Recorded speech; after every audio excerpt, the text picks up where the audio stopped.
The night wind howled through the deserted streets, rattling old signs and tossing scraps of paper down the road like ghostly whispers.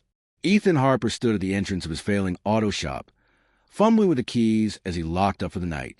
The air carried a biting chill, cutting through his worn-out jacket, but the cold was the least of his worries. Business had been bad, worse than bad. Customers were fewer and farther between, debt stacked like a mountain he couldn't climb, and a string of recent break-ins had left him feeling defeated. Insurance had refused to cover his losses, claiming negligence on his part, and hiring a security firm was laughably out of question. He was on the verge of shutting down, staring down the barrel of bankruptcy with no way out. That's when he saw him. Across the street, under the dim glow of a flickering street lamp, sat a man wrapped in a ragged coat, his breath visible in the cold air. Ethan had seen him before, just another lost soul wandering the city, pushing a battered shopping cart filled with scrap metal and faded memories. Most people ignored him, and truthfully, Ethan had too. Until now. Something about the way the man sat, motionless despite the biting wind, made Ethan pause. Maybe it was desperation, or maybe it was a last-ditch attempt to take control of something. Anything in his life, but an idea sparked in his mind. With nothing left to lose, he crossed the street and cleared his throat. "Hey, you need a place to stay?" The man looked up, his eyes sharper than Ethan expected despite his unkempt appearance. "Depends," he said cautiously. Ethan gestured toward the garage. "I need someone to watch the place at night. I can't pay much, but I can give you food and a cot in the back." The man studied him for a long moment before nodding. "Name's Joe." At first, Ethan regretted his decision. Joe barely spoke, keeping to himself as he settled into the small back room Ethan had cleared out. But the break-in stopped. The shop remained untouched.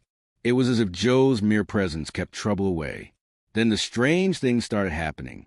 One morning, Ethan found an old, rusted wrench on his workbench, one he swore he had lost months ago. It was cleaned and polished as if it had never been forgotten. He shook his head and dismissed it as coincidence. A few days later, a customer came in, swearing Ethan had fixed his car overnight. "I didn't even hear you working on it, but it's running smoother than it has in years," the man exclaimed. Ethan frowned.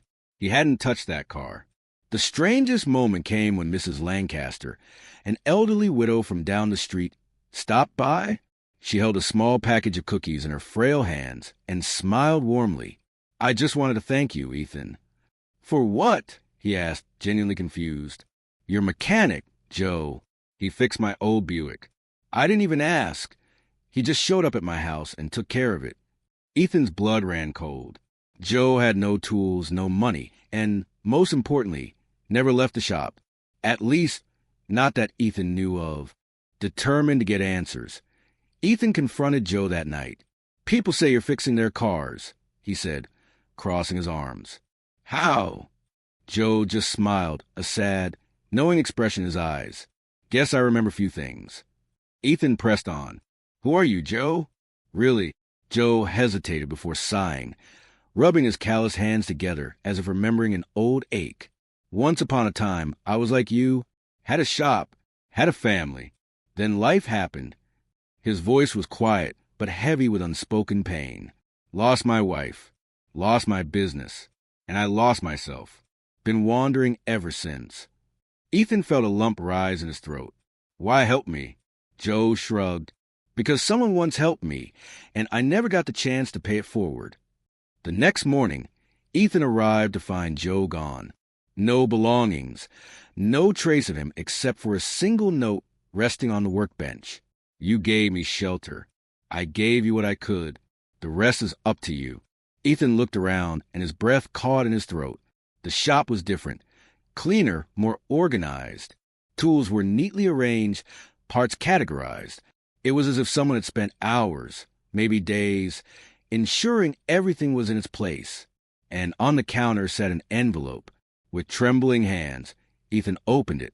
Inside were stacks of cash, more than enough to cover his debts, more than enough to save the business.